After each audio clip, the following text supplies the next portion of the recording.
I bought a Tapper colt at the Keeneland September sale and incredibly excited about that purchase. It was a colt that had plenty of size and scope and carried himself with a real presence that drew me to him. I bought a Tapper colt out of Black Coronas at the Phasey Tipton July sale, out of a Curlin mare, big beautiful horse. We're real excited about him coming up in the spring. Taprit, standing at Gainesway. Hi everybody, Dan Illman, Mike Beer for Kentucky Derby Prep Recap. Our coverage is presented by Gainesway, home of the legendary stallion Tappet. Huge upset in the Rebel Stakes, a major Kentucky Derby points race at Oaklawn Park. Let's break from the gate and keep an eye on the number 4, Unoho, who just got a beautiful trip and ride. Yeah, he's number 4 in this race. Rates the break a little bit, Dan, but just lands an absolutely perfect spot here. Saving ground all the way. He's never, that far away from what's a relatively modest pacer. They're not going that fast. This horse is within range, and he's clear down on the inside.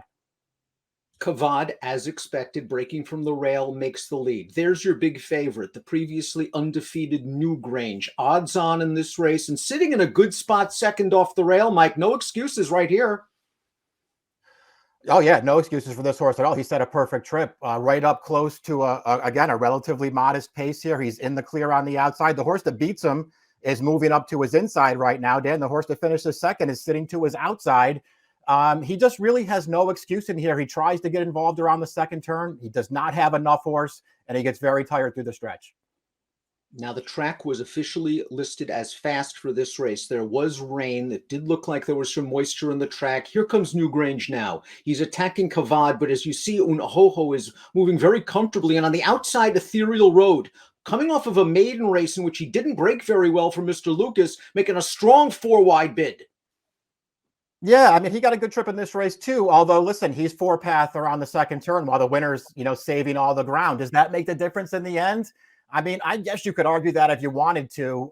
From my way of looking at this race, Ethereal Road runs well. He's got no excuse, Dan. He's got dead aim here. He's got a short lead.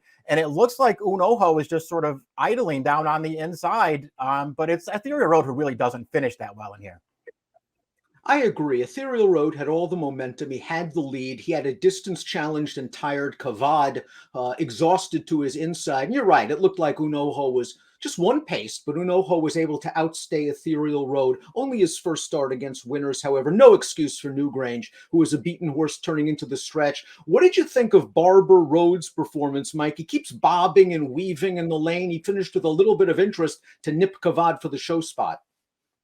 Yeah, he almost got second from Ethereal Road, too, because that horse was getting a little tired at the end. As far as I could tell, Dan, Barbara Rhodes, just another horse who, while he ran fine within the context of the race, I mean, I didn't see a huge excuse for him. He rated a little bit further off the pace than the 1-2 finishers did, and he was behind Unoho down on the inside for a while. I don't know. He was finishing up okay at the end of this race, but he didn't really do anything to make me want to follow him going forward. Chasing time, stepping up in class off of a victory. He sat what I thought was a pretty decent trip off of the pace, and he just couldn't finish. Sort of a similar race as Newgrange.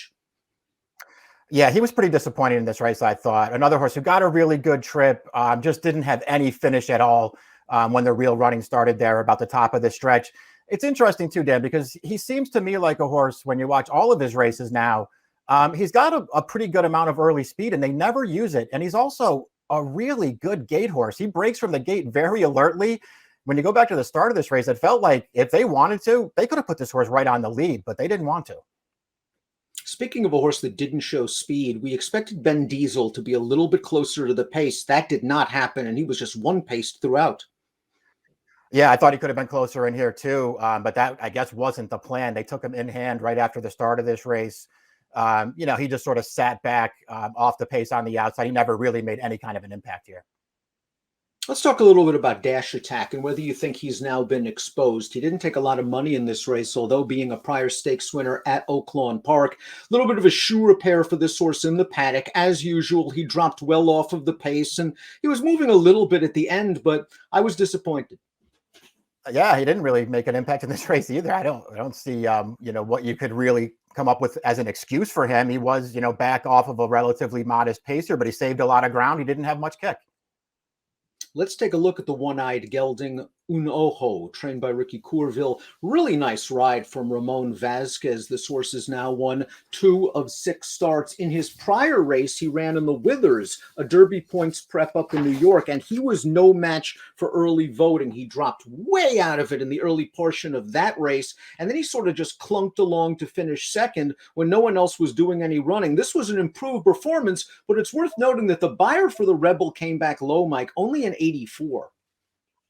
Yeah, it's not a fast race. I don't think it's the kind of race that's going to get anybody that excited when you're talking about the major Triple Crown races coming up and relatively soon, Dan. The flip side of that, no matter what happens with Un Ojo going forward, and he's probably not a true Derby horse. He's just a really cool horse. He's a New York bred. This was his 6th career start. He has now improved on the buyer scale in every single one of them. His Withers last time that you mentioned, really fast pace, so they sat it out and made a late run. This race, a much slower pace. They kept closer to it and outfinished everybody at the end. He's just a really, really cool horse. New York bred, as you mentioned, by Lauban. Decent pedigree here. The dam was multiple stakes placed, going about a mile or so on the dirt. The second dam, the Grade 2 stakes winning sprinter Seeking the Ante. The third dam, the multiple Grade 1 stakes winner Anti-Spend. This is the family of Florida Derby winner Friends Lake. Let's take a look at the prices, the giant prices for the Rebel. $152.80 for Un Ojo. Ethereal Road ran very well. First time against winners. He paid $13.60 to place. Barbara Rhodes was third. Your 50-cent trifecta paid $2,535.95. And Mike, I have to ask you, where does Newgrange go from here? I guess they go back to California with him. I don't know what they do with him, Dan. He was obviously very disappointed here. And listen, he had, he came into this race off of a fairly decent stakes win in the Grade 3 Southwest. I don't know, Dan. He's the kind of horse who, to me, looks like, it felt to me anyway, like distance was going to be a real friend to him. But that certainly wasn't the case on Saturday. I don't know. I guess Baffert goes and regroups and tries to find something else for this horse.